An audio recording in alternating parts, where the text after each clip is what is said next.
Okay, today is a very big day in the Charlotte Bobcats retro franchise rebuild. We have made it past year one and into the 2005 NBA draft. It is July 17th, just about to get things started as we left off last episode after the draft lottery where we were awarded the number 8 pick. No surprises there, that was what the odds had us at.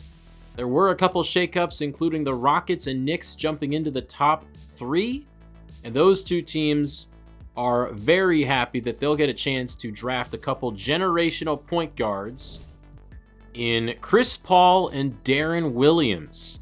Now, the Sporting News, which is supposed to be the most reliable media outlet for mock drafts, has the Rockets taking Deron Williams above Chris Paul.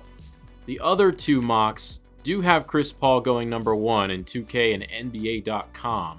We are picking all the way down at number 8. Two different mock drafts have us taking Raymond Felton, which is not someone that I have very fond memories of as a Trailblazer fan.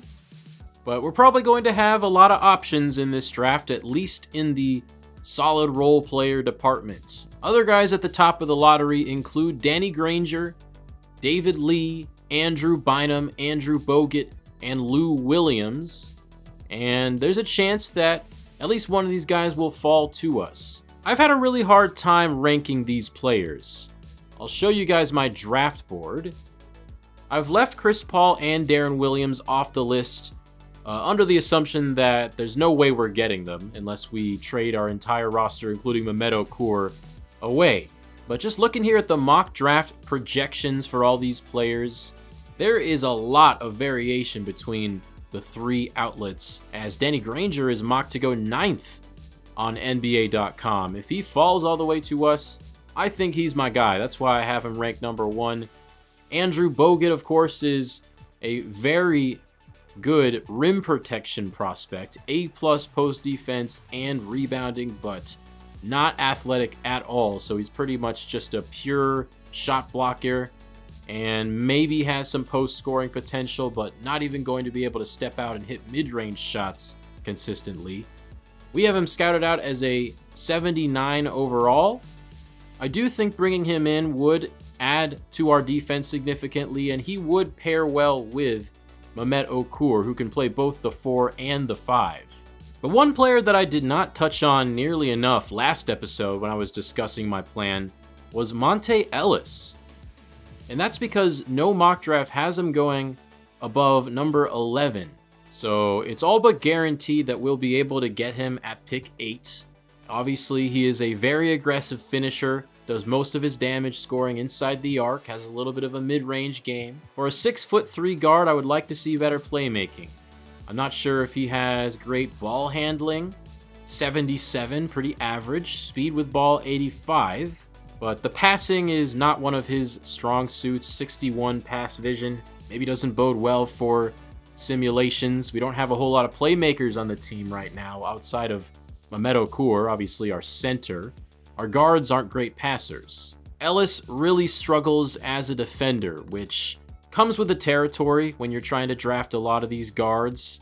I mean, Lou Williams is in this draft. He's projected to go 7.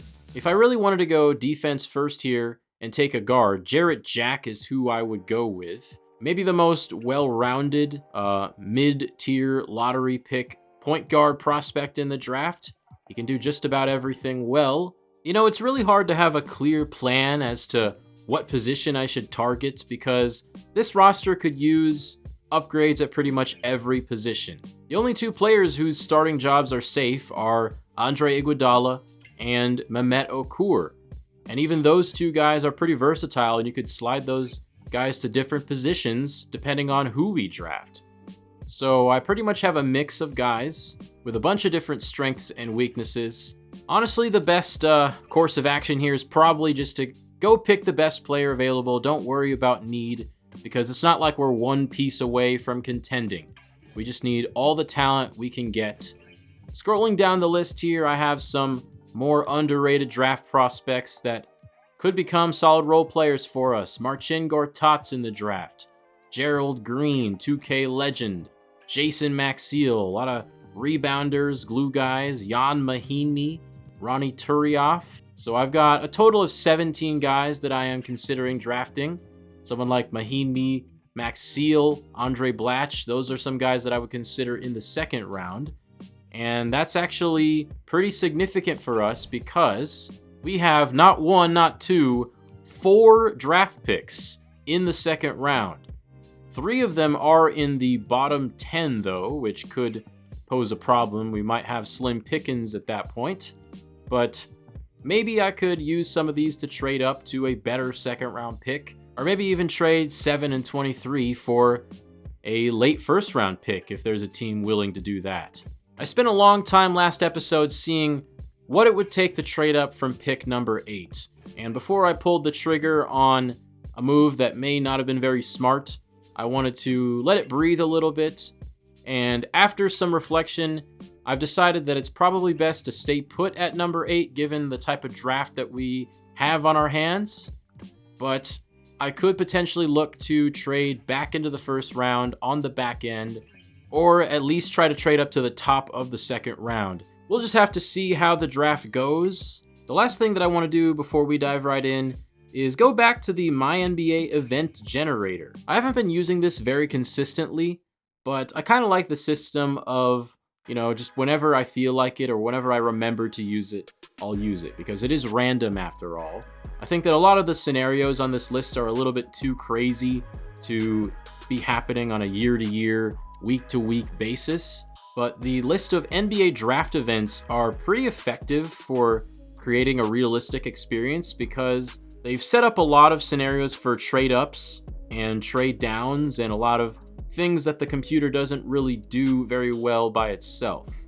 The first event that I have drawn is Redshirt Season. A rookie suffers an injury that will force him to miss the entire season. We're going to go by the Sporting News Big Board rank to decide which player is going to receive that unfortunate injury. And the number that I drew was number 50, and that belongs to Ronnie Turioff. Well, that's unfortunate. That was somebody that I was planning to look at in the second round. I'm not sure that I'll be able to do that anymore. All right, Ronnie Turioff has suffered a knee injury that will force him to get surgery and miss his entire rookie season. I think I'm going to go with 3 of these events for the NBA draft, just because this is one of my favorite categories to break out the random event generator. All right, next event is Won't Play There. Top 5 player won't play for one of the top 5 teams. Players should not be drafted by this team or be traded before the start of the regular season.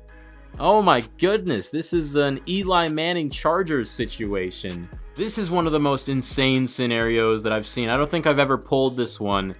Darren Williams is the player that I have drawn, and now I have to draw the name of the team that he refuses to play for. It's between the Rockets, Knicks, Bucks, Bulls, and Trailblazers. So it's pretty much a done deal that Williams is going in the top 2. So if I draw someone like the Trailblazers, then it's probably not going to matter because he's not going to be drafted by the Trailblazers. All right. The team is the Milwaukee Bucks. That honestly makes a lot of sense. The Bucks were really dysfunctional last year. They just traded away Ray Allen for Gary Payton, which completely backfired. And they didn't even get the number 1 pick. So we'll see if Darren Williams ends up falling out of the top 2. That would be absolute chaos if he gets drafted 3rd and then has to get traded away. But hey, that's what this franchise is all about. Just pure, utter chaos. Okay, we're going to go with one more before we get the draft started. All right, this one's called Let's Start Rebuilding. Select a team with rebuilding or selling as their team status. Trade one of their top 3 players. Must be 25 or older, for the best offer you could find that includes at least a first-round pick. Ooh, this is interesting and very realistic. Okay, the random team that it has given me is number 23, which belongs to the Houston Rockets. And you know what? That actually makes perfect sense. Steve Francis is their starting point guard, and they have a chance to draft another franchise point guard in Chris Paul, who would match up with the prime of Yao Ming much better. So this does actually seem like a pretty great time to trade Steve Francis. He's paid $13.84 million a year. 2 years left on his deal. And let's see if any teams want to offer a first round pick. Yeah, I'm not doing that. Thank you very much. No one wants to give a first round pick for Steve Francis. I guess I'm going to have to do it myself. Maybe the Indiana Pacers could use a star like Steve Francis. Their starting point guard is Jamal Tinsley. I think this might be a match made in heaven, as they still have a quality roster led by Ron Artest. He'll return from the suspension next season. They've still got Jermaine O'Neal for 3 more years. This team is definitely not as deep as they were when they made the finals a year ago, but maybe Steve Francis could change that. So the package is Steven Jackson, Jeff Foster, and a first round pick. Jackson is a quality player, 6'8" wing. In his 6th year, comes off of an efficient 3-and-D season with the Pacers. If you're the Rockets, this is the exact type of player you'd want to get in return. I think he fits into the lineup perfectly, and he could make them a contender if Yao Ming and Chris Paul / Darren Williams end up working out. And the deal is official. Steve Francis is an Indiana Pacer, as the Rockets have secured another first round pick. It won't be this year. It'll be all the way in 2008. One last thing, I just wanted to check how easy it would be to trade back into the end of the first round, as we have those 3 second rounders, of course. And I'm trying to see if we have any takers who have picks at the end of the first round, like the Dallas Mavericks, who pick at number 29. That's their only draft pick. They don't have any second rounders. Let's see how they like this deal. I'm giving them number 7 in the second round, number 23 in the second round, and number 29. They do agree to the trade offer. So we have traded back into the first round right before the draft has started. And here is where we'll be picking. We still have 3 draft picks, which is plenty, picking at number 8, number 29, and number 55. I'm not too mad about that selection right here, as I think we're finally ready to get started here in the 2005 draft. David Stern will get us started with the Houston Rockets. They are on the clock, and they select 6-foot point guard from Wake Forest, Chris Paul is your newest Houston Rockets. They don't go with Darren Williams. You would expect the Knicks to take him, and they do. Out of Illinois, Darren Williams is the newest Knick, and he will be paired up with Dwight Howard and Vince Carter. Pick number 3 is Andrew Bogut, going to the Milwaukee Bucks as he did in real life. David Lee goes to the Chicago Bulls. And the Blazers get Raymond Felton. You gotta be kidding me. That means Danny Granger is still on the board. The Lakers pick 6. And they go with Marcin Gortat. No way. He was mocked to go like 15th, 20th. We might actually get Danny Granger. One more pick until we are on the clock. The Orlando Magic select Danny Granger. Oh, man. 6'9" forward out of New Mexico. Danny Granger will look to lead the Magic's next era after they traded away Tracy McGrady. Well, thought it might be too good to be true. I guess it ended up not being true after all. Best player available might be Andrew Bynum. In terms of scouted overall, we have 377s in Andrew Bynum, Marvin Williams, and Martell Webster. Webster's the guy that I praised a lot at the end of last episode. I like his skill set. 6'7", coming out of high school. He's got the athleticism and the 3-level scoring potential. But let's consult my draft board here. Who's the best player on my draft board? Looks like it's Monte Ellis, followed by Andrew Bynum, Lou Williams, and then Martell Webster. This is a very tough decision, everybody. Monte Ellis, coming out of high school, looks kinda raw, but we know he has the scoring potential. Same with Lou Williams. If I had to choose between these two guys, I'd probably go Ellis just because of the athleticism advantage and the fact that he just has a better chance to fit in as a starter. And I don't know, Martell Webster might be a little bit of a trap. It says he has B potential, but those grades are oftentimes misleading.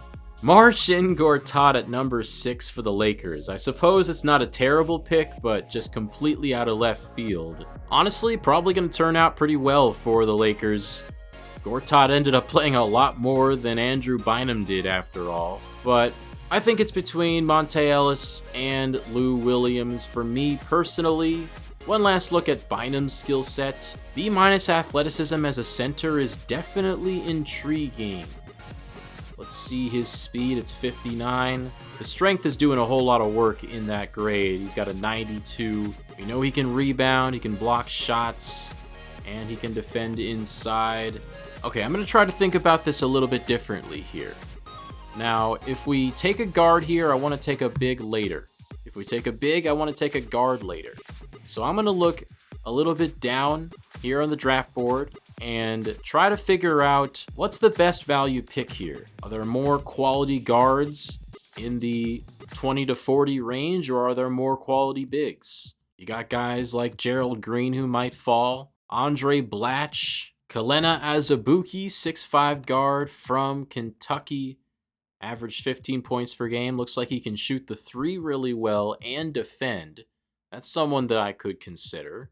Will Bynum is on my draft board, and he is mocked 28 to 33. I think there's a pretty good chance we could get Will Bynum at number 29. You know what? I think I've had a change of heart. I think Andrew Bynum's the pick here. He's pretty much a surefire, solid starting center in the NBA. C+ potential. I think he could actually end up outplaying that.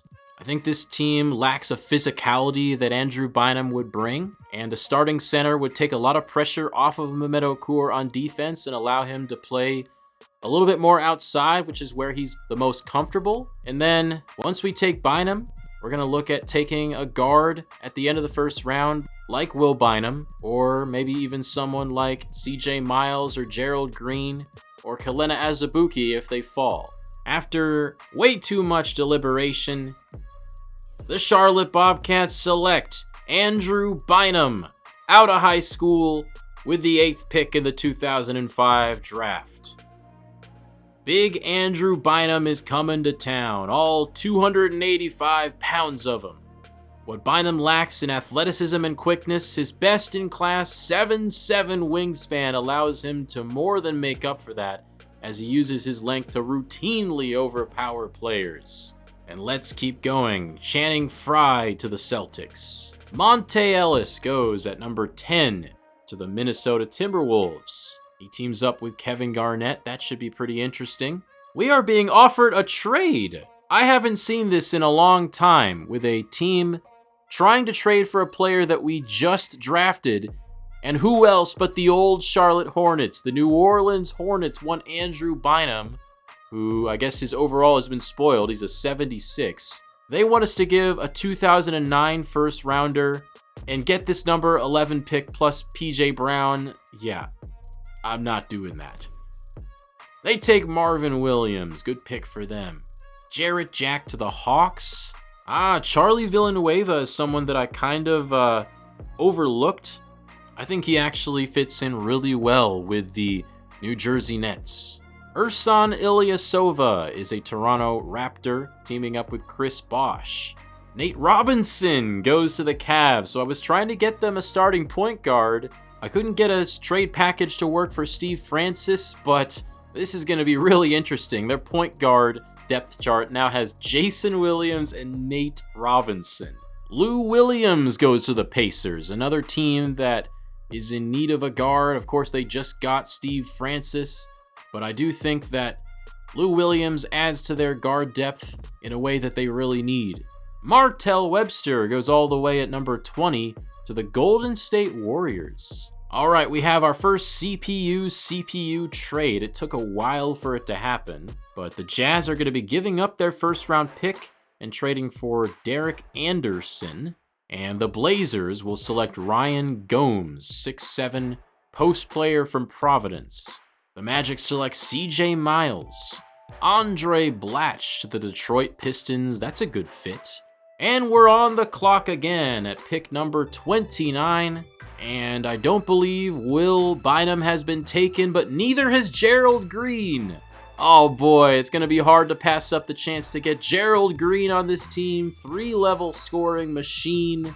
Incredible dunker of the basketball. 6'10 wingspan. High flyer is his archetype. I think that's an accurate archetype if I've ever seen one. Brandon Bass is the only C+ grade overall. In terms of the mock draft, Gerald Green is projected to go the highest. You know, it's pretty hard to pass up Gerald Green here. I thought Will Bynum was going to be the pick, but I honestly thought that Gerald Green was going to get picked earlier. He has not, so he is our second first-round pick of 2005. 2 high school picks in the final year of high schoolers entering the draft. Welcome, Gerald Green. And Allen Anderson is the final first-round pick. He goes to San Antonio. On to the second round, we still have one more draft pick to make. It's all the way at the end of the second round, as the Bucks trade their second-round pick for Othella Harrington. Not sure how I feel about that pick, and the Knicks will take Kalena Azubuike. And the Knicks will have another pick coming right up as the Nuggets take Luther Head. Knicks take Jason Maxiell. Really good draft class for the New York Knicks. Brandon Bass to the Kings. Jan Mahinmi goes to the Dallas Mavericks. They're in need of a defensive, hard-nosed center. I think they just got one. Will Bynum goes to the Atlanta Hawks. Ronnie Turiaf, who just suffered that season-ending knee injury, will be drafted by the Celtics. Chuck Hayes, the greatest free throw routine of all time, goes to the Pacers. Fran Vasquez, he was projected to go in the first round by a couple mock drafts. He goes number 49 to the Heat. On to the bottom 10 of the draft as Ronnie Price goes to the Sonics. And we are coming up with pick number 55. And it looks like there aren't many recognizable players left. Roko Ukic, point guard, standing at 6'5". He was projected to go as high as number 30. Sporting News has Travis Diener as the highest ranked player available. You know, I think I'm probably just going to go Jawad Williams here, because in the combine I saw that he hit more threes than anybody else. His NBA player comparison is Marcus Liberty. Apparently he has the potential to develop into something special. He didn't take a single three or make a single three in college, yet he beat everybody in the combine in the three-point drill. I guess Roy Williams was holding back his true abilities. But Jawad Williams is our pick, 67 overall, stretch forward. Shavlik Randolph was still on the board. I remember him from old 2Ks. And Mr. Irrelevant at number 60 is Travis Diener from Marquette. That is definitely not Travis Diener's picture. All right, let's look at the official player overall ratings. Chris Paul, no surprise, is the highest rated at 85. Darren Williams right behind him at 83. And I don't think there's anybody else above an 80. Andrew Bogut is the third best player in the draft class. And we got a 77 overall in Andrew Bynum. So I guess the 76 that showed up earlier deceived us. 77, that's one of the best players in the whole draft. A lot of players at 77, including Monte Ellis, Marvin Williams. One of the best value picks is Martell Webster at number 20. I did like him, and I think he's going to end up being a pretty good player in this sim. He ends up being the best player taken outside of the lottery, but David Lee only comes in at a 76. Gortat, looks like the Lakers reached for him. He's a 74. I know he had a very long career, so maybe Phil Jackson sees something that nobody else does right now. Danny Granger is a 76 overall, and he does look like a very polished scorer right out of the oven. B- athleticism. Hopefully he stays that way, as those knees are already yellow, the hip on the left is already red. Praying for you, Danny, to stay healthy, man. One of the biggest what-ifs. What if his body held up? Nate Robinson comes in at a 75 overall, Lou Williams 74. So if I ended up taking Lou Williams over Monte Ellis, I would have ended up regretting it, at least initially, as he comes in a whole 3 overall lower. Jarrett Jack 76, Charlie Villanueva 76. Gerald Green, I forgot to look at him at first, but he comes in at a 74. Probably the best pick we could have made at that point in the draft. Nobody was above a 74 for the rest of the draft. Azubuike was also a 74. Maxiel, Bass, all these guys are 74. But I would wager that Gerald Green is going to be the most fun to play with out of all of those guys. A- inside scoring, B mid-range, B+ 3-point shooting. Deshaun Stevenson, I think you might have some competition. All right, Jawad Williams is indeed a 67 overall. Small forward / point guard. Is he actually a point forward? I'm not so sure. He's got D+ playmaking, and his 3-point rating is actually lower than we scouted him as. I'm not sure he's worthy of an NBA roster spot. I'm not going to sign Jawad Williams, but we will get 2 very intriguing rookies in year 2, Gerald Green and Andrew Bynum. So the Magic had 3 first-round picks. They go 2 big men and a wing in CJ Miles. This is overall a very solid draft class, and then they go get a shooting guard, Julius Hodge, in the 2nd round. This is what the Mavs did with the 2 second-round picks that we gave them. Jan Mahinmi and Dijon Thompson. Not bad at all. Am I tripping, or is that DeBaby? Is that DeBaby? Is Rashad McCants DeBaby? Actually, maybe I should sign Jawad Williams. B potential is very intriguing. You know what? We're going to sign all 3 of these guys. All right, I had to do a lot of damage control there, but the team and player options have been finalized. Desmond Mason has declined his player option with the Pacers after being traded there. I don't know, if I were him, I would probably stay, as they're going to be pretty good next year with Steve Francis and Lou Williams added to the mix. Not a whole lot of major players being declined by their teams. Not a whole lot of player options as a whole, other than Desmond Mason. Qualifying offers, we have the ability to offer Steve Blake and Willie Green. Avi Story was a guy I picked up in the middle of the season. I mean, maybe we offer him. I don't know if it's really worth it. But Green and Blake could field some interest in free agency. So I think it makes sense to offer those guys. And we are officially in free agency day 1. Oh my goodness, I did not realize how many good free agents there would be. I don't think when I looked at the upcoming free agent screen, it was showing me the right list of guys. Maybe that's for next year or something. I don't know. But Shaq is a free agent. Pau Gasol is a free agent. Now, of course, I would love to get either of those 2 guys on the team, but our front court has gotten pretty crowded as of late with the addition of Andrew Bynum. I don't think either of those guys would really fit well on our roster right now, but Michael Redd is someone who would. I have made an offer to him, and I have offered him the maximum. 25-year-old has spent his career in Milwaukee, and he has seen the team kind of collapse and become a bottom feeder. Would serve him well to get out of there when he still can, but he is nearly a 20-point per game scorer, the definition of consistency, and he's got just about everything you would want out of a shooting guard in this league. 5-star system proficiency match. He is my top target. My second top target is Andrei Kirilenko. He is an unrestricted free agent.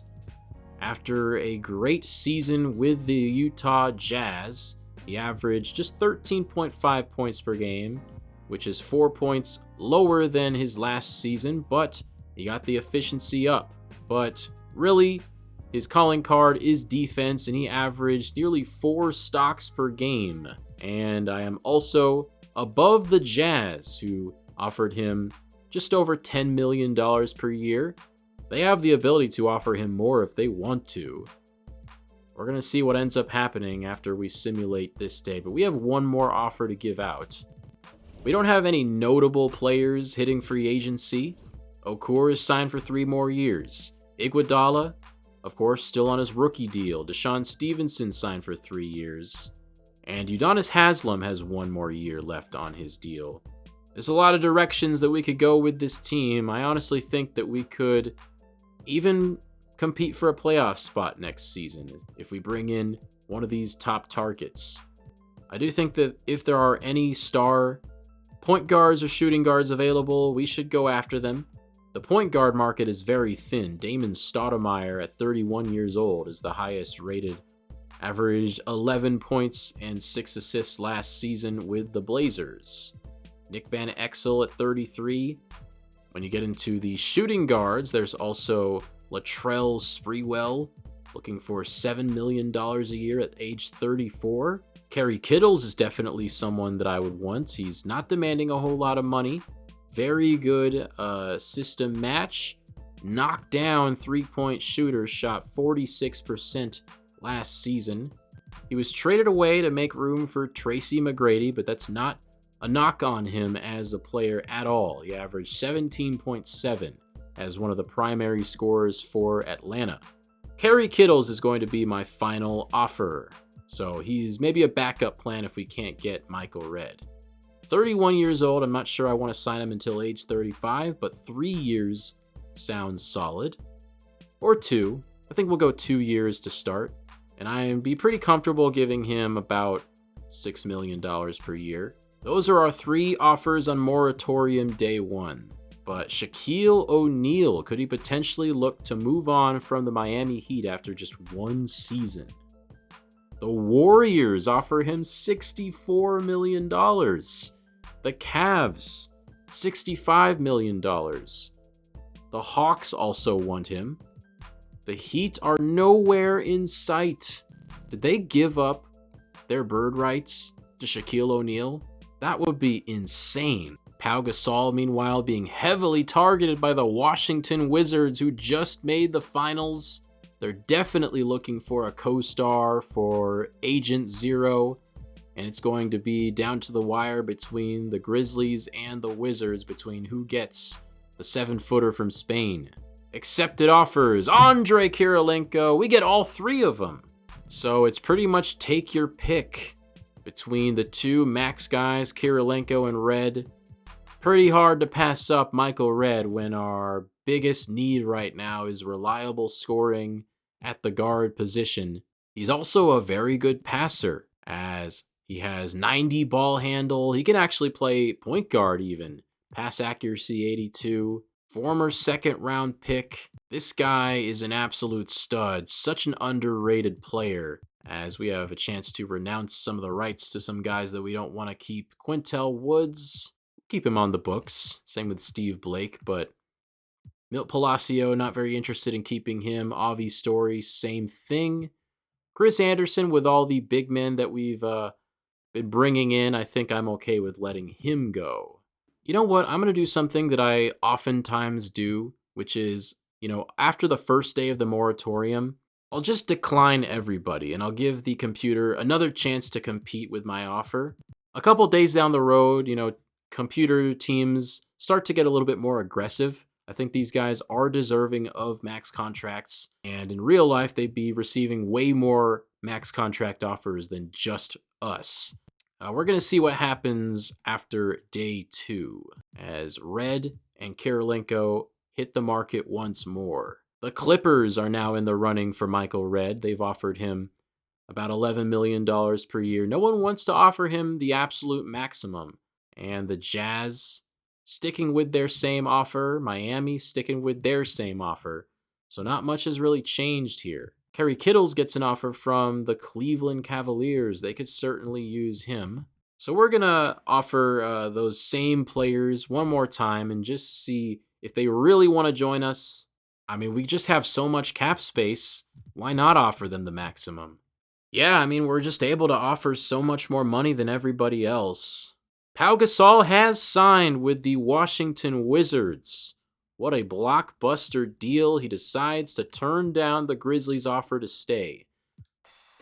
And you know what? After another day of offering the same max contracts, nobody's competing with us. Michael Redd chooses us over the Clippers and the Bucks.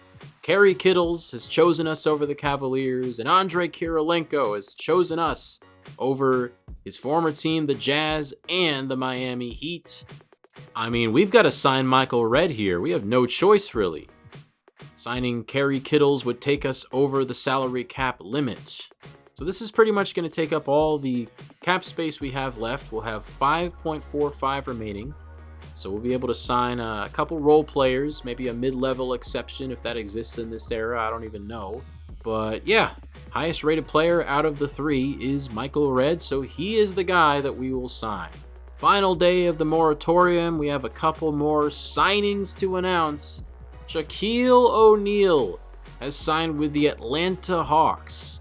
Nick Van Exel goes back to the Warriors where he was a season ago. Did a few mildly notable signings like Tyronn Lue to the Pistons, Stromile Swift to the Grizzlies, Marco Yarich returns to the Clippers. And now Zach Randolph is the top free agent on the market after 4 years with the Blazers. The Blazers want to keep him. They offer him $62 million over 5 years. Miami wants him. Atlanta wants him. That would be a bruising front court if they were able to sign him and Shaq. I don't know how they have the cap space. Quintel Woods is someone that I'd like to bring back as he does have the skill set that I'm looking for. B perimeter defense, A- 3-point scoring. I mean, what more could you really ask for from a bench player at 24 years old?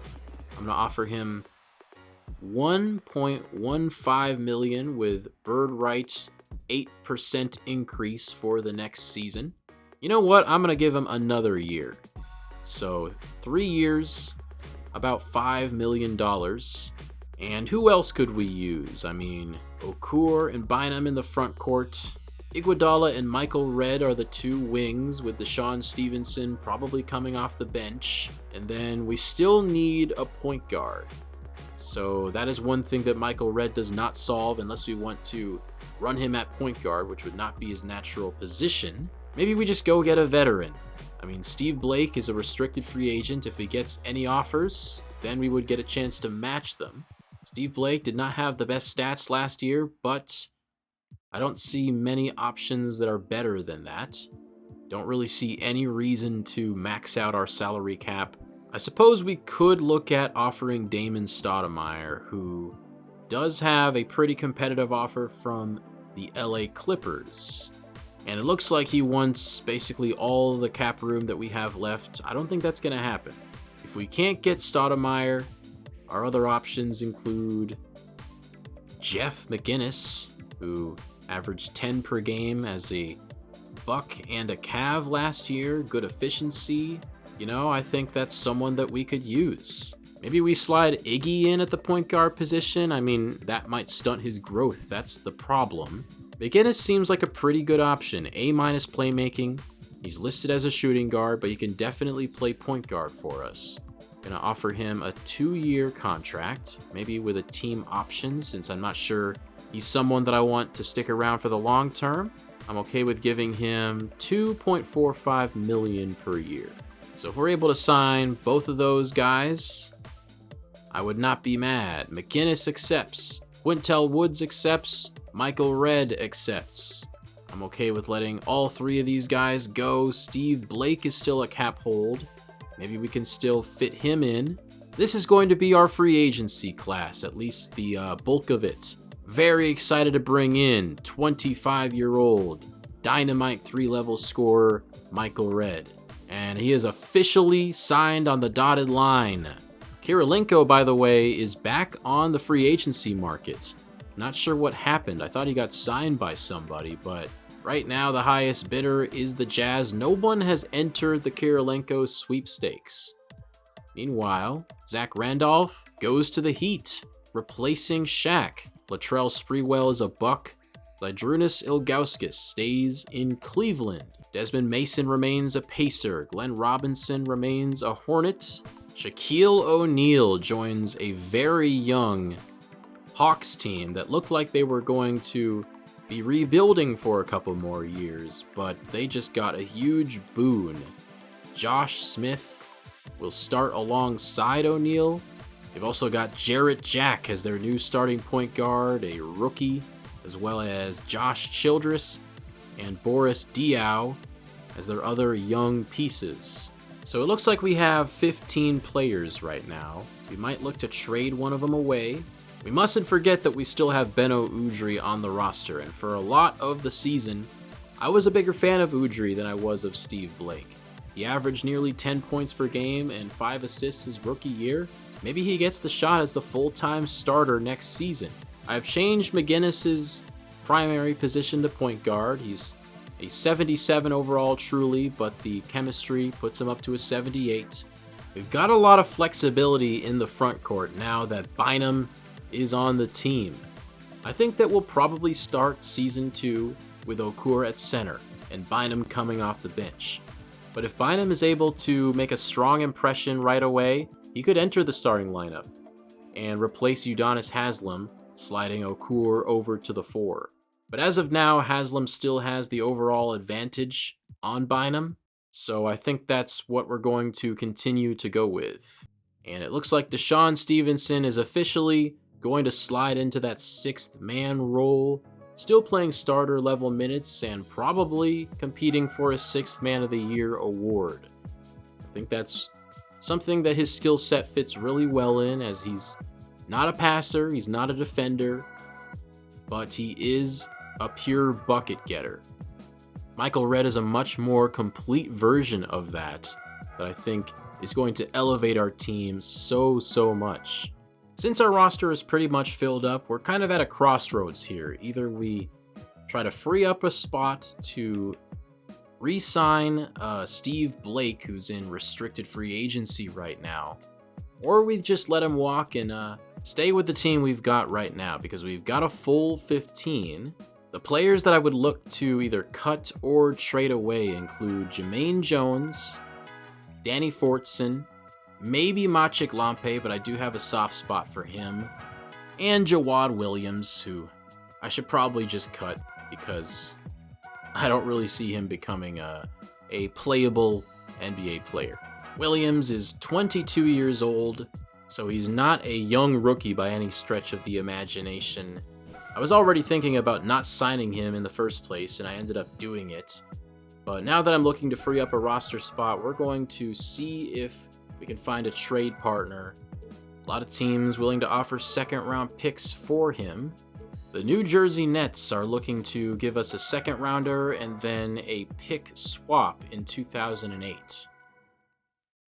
I mean, sure, okay. Take Jawad Williams. So we now have one more roster spot open for Steve Blake, who is finally starting to field some offers. He has an offer from the Hornets, the Pacers, and the Bucks. I'm just kind of curious to see what deal he ends up signing. Steve Blake is prepared to accept an offer from the Hornets, and that's certainly a deal that I'm willing to match. 2 years for less than $4 million. Yeah, done deal. Steve Blake returns to the Hornets. He will be our 15th player, and our roster for 2005-06 is set. Okay, so I thought this was a good time to maybe facilitate a couple trades for some CPU teams that have wonky rosters. I like to do this because, if I just let the computer do whatever it wants, it'll come up with some really weird roster builds, like signing 5 point guards. I see the Clippers just signed Damon Stoudemire, which creates a huge logjam at the position. They already had Marco Jaric, Delonte West, and Rafer Alston. So I'm going to go ahead and trade Rafer Alston to the Orlando Magic, who right now do not have a point guard on the roster. And in return, they'll send Keith Bogans. And I use real life as inspiration for a lot of these trades, which of course is not very exact science because we've deviated from real life quite a bit by this point. But Rafer Alston did indeed get traded in real life in 2005. He got traded to the Rockets. Yeah, looking back at this 2005 offseason, it was a pretty sleepy one. Not a whole lot of blockbuster trades. I mean, the Lakers traded Caron Butler to the Wizards for Kwame Brown. Antoine Walker got traded to the Heat in a 5-team trade. I'm not going to try to replicate that trade here in the game. Apparently, the Bobcats traded a second-round pick to the Suns for Jake Voskuhl. That's interesting because in this reality, Jake Voskuhl is a multiple-time NBA champion. Man, these stats are pretty rough. 5 points per game, 41 from the field. Averages 10.5 rebounds for 36. You know, I don't think we are in the market for a big man right now. But maybe I'll try to find a new home for Jake Voskuhl. Alright, so my idea to trade Jake Voskuhl has turned into a much bigger idea. I'm actually going to be making a pretty exciting roster upgrade for the defending champion Suns, as I thought they were in the market for a power forward since I wanted to switch Amari Stoudemire to the center position. This is what I've come up with. Juwan Howard has been rotting on a pretty bad Magic team. He's still a very quality player, versatile defender, good rebounder. I think he'd slot in as a very good power forward for the Suns. And in return, Penny Hardaway will be going back to the team he began his career with in 1993. The Magic fans don't have a whole lot to be excited about other than, of course, the drafting of Danny Granger. So I'm sure they'll accept Penny back with open arms. They'll also be sending Voskuhl, of course, Jared Reiner, a young center, and 2 second-round picks. The Suns remain the team to beat here in 2005, back-to-back champions, and now they have an entire starting 5 of 80-plus overalls. The next trade I've cooked up here is Shareef Abdur-Rahim is headed to the New Orleans Hornets. Now, in real life, he was actually traded to the Nets in this offseason, but the trade was rescinded after he failed a physical. After that, he ended up hitting the free agent market and signing with Sacramento. But Abdur-Rahim actually played 68 games in the 2004-05 season, and I think this is a win-win for both sides. The Hornets obviously have a star guard in Baron Davis, and they're looking to pair him up with a star forward or a star big. Meanwhile, the Blazers just lost Zach Randolph. They are going to be one of the worst teams in the league again next year, and they need a hard reset. They need as many first-round picks as possible. And the Blazers are actually going to get another max contract slot out of this trade. They gain $4 million in cap space, putting them at 14.63. That's enough. So in total, the Hornets will send David Wesley, PJ Brown, and Smush Parker for Shareef Abdur-Rahim and Darius Miles. So the Blazers get a little bit of veteran depth to help the development of guys like Raymond Felton, J.R. Smith.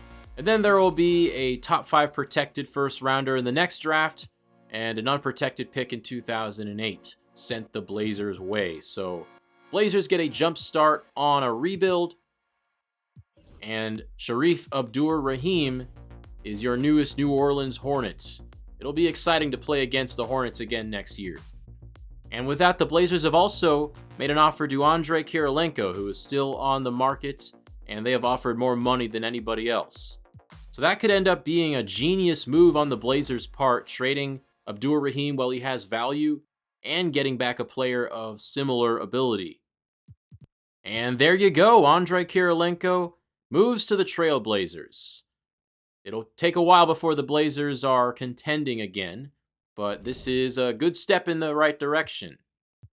And with that, most of the top free agents have been signed. Vladimir Radmanovic is the best player available right now, maybe looking to join the Houston Rockets. Well, the Warriors missed out on Andrei Kirilenko. They've now made an offer to Radmanovic, and they do end up getting him as a consolation prize. The best free agent remaining, James Jones, has signed a 3-year, $11 million deal with the Heat. He comes off of a breakout season where he scored 13.7 points per game in relief of the suspended Ron Artest.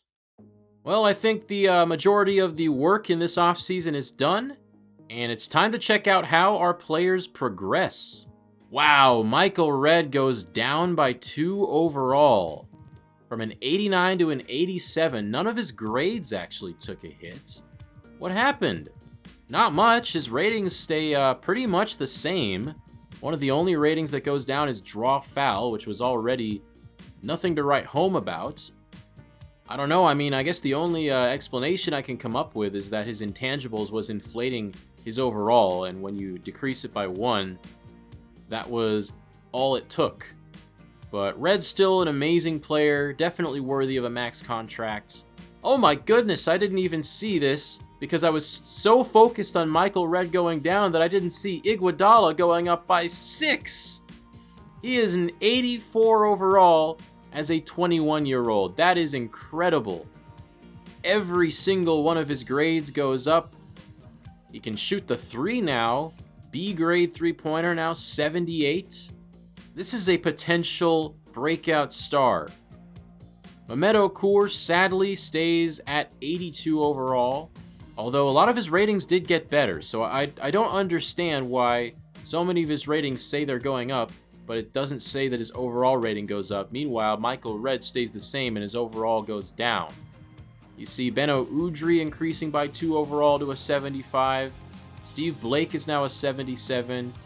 Udonis Haslem has an A- rebounding now and didn't get much better in other departments, while Deshaun Stevenson now has an A- 3-point shot and is now an 80 overall. So, mostly good news here for the Charlotte Bobcats. And let's look around the league. Tim Duncan is still the highest rated player. Kobe went down by 3 overall last offseason. I'm not sure why, but he's ranked 4th right now. Paul Pierce is the 3rd highest rated player in the league. Somebody get him some help. Then you get LeBron James increasing to a 95. He's officially a top 7 player. Tracy McGrady continues to go down. His physicals already on the decline. Carmelo Anthony is a 93 at just 21 years old. Shaq goes down to a 92. That's understandable, being 33 years old. Dwayne Wade a 92. Chris Webber has regressed a little bit, so has Jermaine O'Neal. Dwight Howard has one of the biggest jumps in the league, up to an 89 overall. Another player that's gone way up is TJ Ford, maybe a future star for the Milwaukee Bucks. He'll be maybe the best player on the team. I saw they also signed Latrell Sprewell. Josh Smith goes up to an 82. He'll be playing alongside Shaq next year. That'll be exciting. David West an 82. Wow, James Jones all the way up to an 82 at age 24. Of course, he had a phenomenal season last year. And the Heat, going to be interesting to see where they go without Shaquille O'Neal. But James Jones could help soften the blow. A lot of rookies are developing very quickly, which I do like to see, as Jameer Nelson is an 81 overall. I'm a little bit worried about rating inflation here. I don't see a whole lot of players going down. You know, I thought I had a pretty good set of sliders installed to help with the rating spread, but, you know, I'm still a little bit worried it's going to get out of control in a couple years. All right, I filled out our entire Summer League roster and hoping to get into 1 or 2 games here. Get our first look at Andrew Bynum, the 18-year-old rookie center, and maybe also take a look at how good Andre Iguodala will be in year 2, as he will participate in the Summer League for another year. All right, our first game is going to be against the Miami Heat, where James Jones will be playing in the Summer League. They've got Zaza Pachulia at center, but Andrew Bynum is starting, and he wins the opening tip. Wearing number 17. First gameplay of the episode. I'm so excited to get back into action with my Bobcats. It's been a long drought. And we're going to go pick and roll with Udonis Haslem to get things started. Not a good first look at Andrew Bynum's defense. I mistimed the jump there. All right, gonna set a screen for Iguodala. Good screen, Andrew. Nice drive, and missed the tip in. Oh, come on. You're gonna have to get used to me saying come on a lot. Bynum allows a basket there. Now fadeaway shot, Haslam. It rattles home. And Zaza is abusing Andrew Bynum right now. He gets the slam on him. And now down the lane, Bynum lost it. Lost his dribble too. Haslam puts it up and in. And Bynum has the assist. And in transition, it's Iguodala.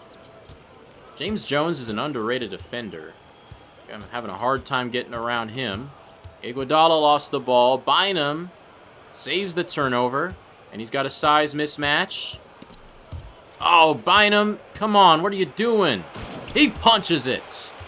It wasn't pretty, but Bynum has his first points as a Charlotte Bobcat here in the Summer League. And Iguodala lays it in. Matt Carroll open for three. He missed it. Bynum with the rebound on Pachulia, and he'll go to the free throw line. Let's take a look at Andrew Bynum's badges to start. I know he's got a few. He's got 15. Very good starting point for a rookie center. He's got brick wall, challenger, hook specialist, paint patroller will be a pretty important one for him. Post powerhouse. And he greens the first free throw. Chris Anderson checking into the game. He's no longer on the 15-man NBA roster, but I did sign him back to a Summer League deal. Two nice free throws from Andrew Bynum. I like his free throw routine. It's pretty easy to green release that. Out to Blake. And trying the three. Matt Carroll's got it this time. Nice shot from Steve Blake off balance. We're up by 5 here against James Jones in the Heat. Jones finally gets a 3 to go. He might be a problem. Seeing James Jones averaging 15, 20 points per game, that'll make my heart happy. Speeding around the baseline, Iguodala, no good, but Bynum is right there, and he's got 6 points and 5 rebounds in his opening quarter of NBA action. Steve Blake with a nice little move right there, spinning to his right. Definitely happy I brought him back. That time that he went off against Tony Parker and the Spurs will not be forgotten. Oh boy, we get our first look at Gerald Green coming in off the bench. I didn't set our starting rotation here. I probably should have before I jumped into the game. I'd probably have Gerald Green starting, but he's going to be matched up on Spanulis, staying in front. Has the last shot of the quarter. Spanulis got a step, and he put it in. Just lulled him to sleep right there. As we head to the second quarter, 24-22 in the lead. Man, I thought I would have simcasted to the end by now, but I'm having so much fun getting back into 2K after playing college football exclusively for so long. Oh, Gerald Green's going to try his first shot. It's a 3 off the bounce. No good, but Anderson cleans it up. Definitely have to get a couple dunks in with Gerald as he defends Spanulis once again. And Green taken off in transition.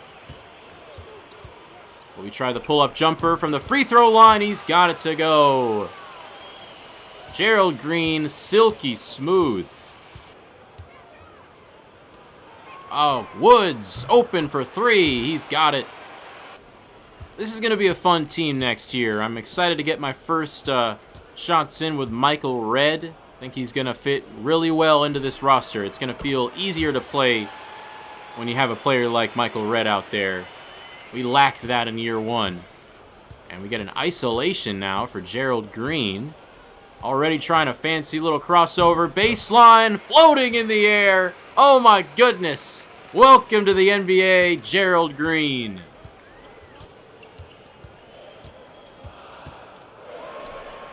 Oh, Bynum, what are you doing? Completely loses his man as Zaza gets a wide open dunk. All right, a post up for Bynum here with a backdoor cut from Udry, and he put it on him. All right, we're going to simcast here to probably the third quarter as we have opened up a huge lead on Miami. Steve Blake leads all scorers with 16. Haslam having himself a game, and so is Andrew Bynum, who has 4 assists, looking comfortable out there in his first NBA start. Already getting Gatorade symbols in the first Summer League game. What are we doing here? Summer League's supposed to be the time when you don't play more than 20-25 minutes, even if you're starting. And now Blake on the left side. Try the step back J from the baseline. It rattles in. People are scoring on Andrew Bynum in the paint pretty easily. Not a great sign. Finger roll from Steve Blake. That was a beauty. 20 points. Andrew reverses it home. Udry and Bynum already showing some chemistry. And we end up winning by 25, 103-78. Steve Blake didn't score another point after that last one. But we have 4 other players with 10 or more. Gerald Green, Udonis Haslam, Andrew Bynum, and Andre Iguodala all had fine outings. James Jones in his Heat debut, 4 of 11. All right, I've simulated past the Summer League regular season. That's where we are. We're at number 4 as we won both of our games. We only played 2. And our first tournament game is against the Wizards, who take the lead in the first. But we storm back in the second and third. We're up by 7 heading into quarter number 4. Haslam dominating yet again. Udry. Right now, Andrew Bynum has been quiet. 3 points, 1 of 4. Looks like we're going to pull out this win. We do. And Udonis Haslam is the star. In 3 games of Summer League play, Andre Iguodala has scored 18, 11, and 14. So far, more of the same for Iguodala, looking a lot like his stat lines from last year. Andrew Bynum's level of play has deteriorated with each game. I think this team is good enough to make it to the championship. And we steamroll the Hornets with good games from random free agents I picked up, like Jamario Moon, Matt Carroll. Gerald Green, meanwhile, has been pretty quiet in about 12 minutes per game for the team. We move on to play Indiana, and this is a tight one heading into quarter number 4. We're down by 5. It's been Jamario Moon doing most of the damage again, as Lou Williams and Vontigo Cummings are playing very well. And we make a big run of the 4th to take the lead with 46 seconds remaining. And we are headed to the semifinal of the Summer League. 92-88 victory. Gerald Green goes for 12 points, 2 of 3 from deep. Another iffy game from Bynum after he played so well in his debut. For the final 2 games, I have edited the starting lineup to include Gerald Green, and then I've also given Andrew Bynum a bit more minutes. Our opponent in the semifinals will be the 1-seeded Timberwolves, who have Monte Ellis. We take the lead, keeping it through halftime, double digits now, and we are headed to the Summer League Championship game behind 22-12. There you are, Andrew Bynum. Maybe we made the right choice taking him over Monte Ellis. And we will face the Milwaukee Bucks. Andrew Bogut will face Andrew Bynum in this championship game. I've got to jump into this one. Which rookie center will turn out better? Bynum, Bogut, or maybe Marcin Gortat? TJ Ford. He's going to be a problem for the Bucks this year. Still getting used to the offense. Hopefully I can work out the kinks here in the Summer League before we get into the games that actually count. Can we guard TJ Ford with Steve Blake? Bogut fakes out Udonis Haslam and gets himself an open look. He's already got a full beard at age 20, as Blake will get a screen set. And they actually got the switch. Bynum mismatched and puts it in over Ford. As Gerald Green drops it off, Haslam down low, fouled. Player locking Bynum on defense for this possession. In drop coverage on the pick and roll. Now denying Bogut, as Bell will miss that shot here. Oh, the rejection from Bynum. Now trailing, running to the rim, but runs into a wall. He'll set a screen for Gerald Green. Green to the rim, he posterizes. That was Charlie Bell on the receiving end. Bogut thought twice about posting up Bynum there. Now TJ Ford. He puts it in. Oh my goodness, what a play. He put Steve Blake on skates right there. What do we got here? Bynum, hands off. Iguodala, not open. But he'll get re-screened for. Now driving to his left, puts it up and in.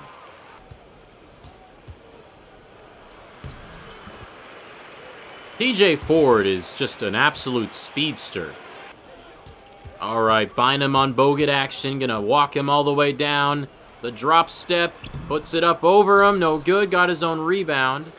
Let's try this again. How about the hook shot this time? That doesn't go. Bogut is certainly a stifling defender. Charlie Bell.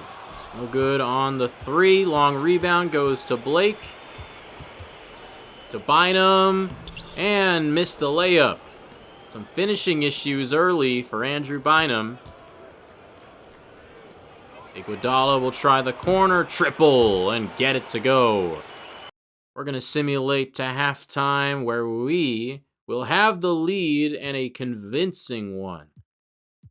A 26-9 second quarter run as Iguodala is dominating. Andrew Bynum, 10 points on 5 of 9. That's much better than Andrew Bogut's 2 points and 3 fouls. Open Iguodala. Every time I have an actual interesting call lined up for a three-pointer, I always miss it. And then when I actually do make shots, I'm always unprepared, and I just give the most generic call ever. Andrew Bynum up high and down hard. A perfect lob off the backdoor screen. And the hook shot is good for Andrew Bynum. That was much smoother now that Andrew Bogut isn't guarding him. But giving up the easy bucket on the other end to Stephen Hunter. He was flat-footed on defense. We're seeing a mixed bag here out of Andrew Bynum to start his career. But the talent is very apparent. Open Iguodala. Off the handoff. He's got the three. And he's got 20 points. And we are Summer League champions in 2005. Thanks to an excellent performance from Iguodala, all-around dominance, 27, 6, and 9 with 2 steals and 2 blocks, 5 3-pointers. He did it all while Andrew Bynum chips in with 20 points on 9 of 15, outplaying Andrew Bogut. Oh my goodness, he got injured? He didn't play in the second half. He sprained his ankle. You would imagine he'll be ready for the start of the real season. But still unfortunate to see that happen. But we go undefeated in the Summer League. And the future is bright for these Charlotte Bobcats. I'm not going to play this 2K Hoops Summit, but let's take a look at who is playing in the game just to have a preview of the upcoming draft class for 2006. You see players like Rondo, Brandon Roy, Rudy Gay, LaMarcus Aldridge. We'll see if Andrea Bargnani actually ends up going first overall as he did in real life. Adam Morrison also in the draft. He's a 76 overall. Of course, these ratings are unofficial. On the other side, you got CJ Watson, Bobby Jones, Randy Foye, PJ Tucker. This is a much weaker side of the draft. Pretty much all the top prospects are playing on this team on the left here. And we have officially made it to opening night in 2005. Our first game will be on the road against Memphis before we go home for the first time and take on the Celtics. Right away, we'll get to see the new-look Washington Wizards with Pau Gasol. We'll see LeBron and the Cavs on November 7th. And then our first look at Shaq and the Atlanta Hawks will be November 9th. Very interesting start to the year. You can see at the top of the screen we have the 19th power ranking right now, which is a much better starting point than we had last season. And the fan interest right now is at 100%. They love the acquisition of Michael Redd. They love the leap that Andre Iguodala has taken over the offseason. And they are ready to win some basketball games here in year 2. Looks like the consensus number 1 team is the Detroit Pistons, followed by the New Jersey Nets and the Spurs. They're not respecting Phoenix, even though they've won 2 consecutive championships. They're down there at number 5, number 6, and number 5. I mean, hey, this definitely could be the Pistons' year as they return their entire starting 5. Looks like the LA Lakers might make a positive jump this year. They have a very similar roster. They didn't make many upgrades. They still got old man Gary Payton, Derek Fisher. I'm not so sure this team is going to be the 5th or 6th best team in the league this year. The Wizards all the way down at number 9, but I think they could be way better than that. This is a nasty lineup right here. The Hornets with Sharif Abdur-Rahim added to the mix.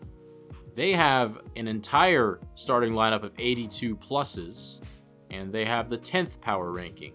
And the Bobcats are ranked around the same place as teams like the Clippers, who have made the playoffs both years of the franchise. And then the Warriors. For some reason, the Mavericks are all the way down at number 21. That is incredible to me. And the worst team in the league is the Orlando Magic, to the surprise of nobody. Their best player is still Grant Hill at 33 years old. He's lost a step, but he's still a quality player. Anyway, please do drop your takes in the comments. How'd I do in the offseason? What do you think of the team right now? What do you think of the draft class that we picked up? And what are your predictions for the upcoming 05-06 season? I would say this was an exciting and successful offseason, and I'm hoping to get Season 2 started very soon. And I should be able to get videos out much quicker in this series thanks to the live commentary style. Hope you guys are liking that so far. A lot to be excited about here in the Bobcats franchise, but that's going to do it for this episode. If you like what you see, leave a like on the video, subscribe to the channel, maybe even recommend me to a friend, and of course, don't forget to turn post notifications on. See you guys next time for Season 2. Have a great day, everybody.